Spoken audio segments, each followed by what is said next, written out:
In a bold declaration that has sparked controversy and concern within Zimbabwean political crisis, ZANU-PF Youth League political commissar Taurai Kandishaya recently asserted that President Emmerson Mnangagwa will extend his stay in office beyond the constitutionally mandated term limit of 2028.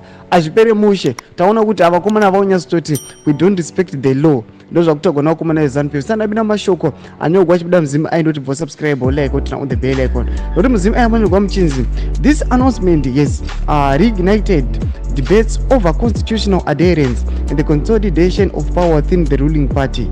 Kandishaya, a prominent figure within ZANU-PF Youth League, minced no words when he stated the law is not an issue if Zimbabweans want ED to stay. ZANU-PF Youth League wants the president to stay. This statement underscores a direct challenge to Zimbabwe's constitution, which clearly outlines a two-term limit for presidents.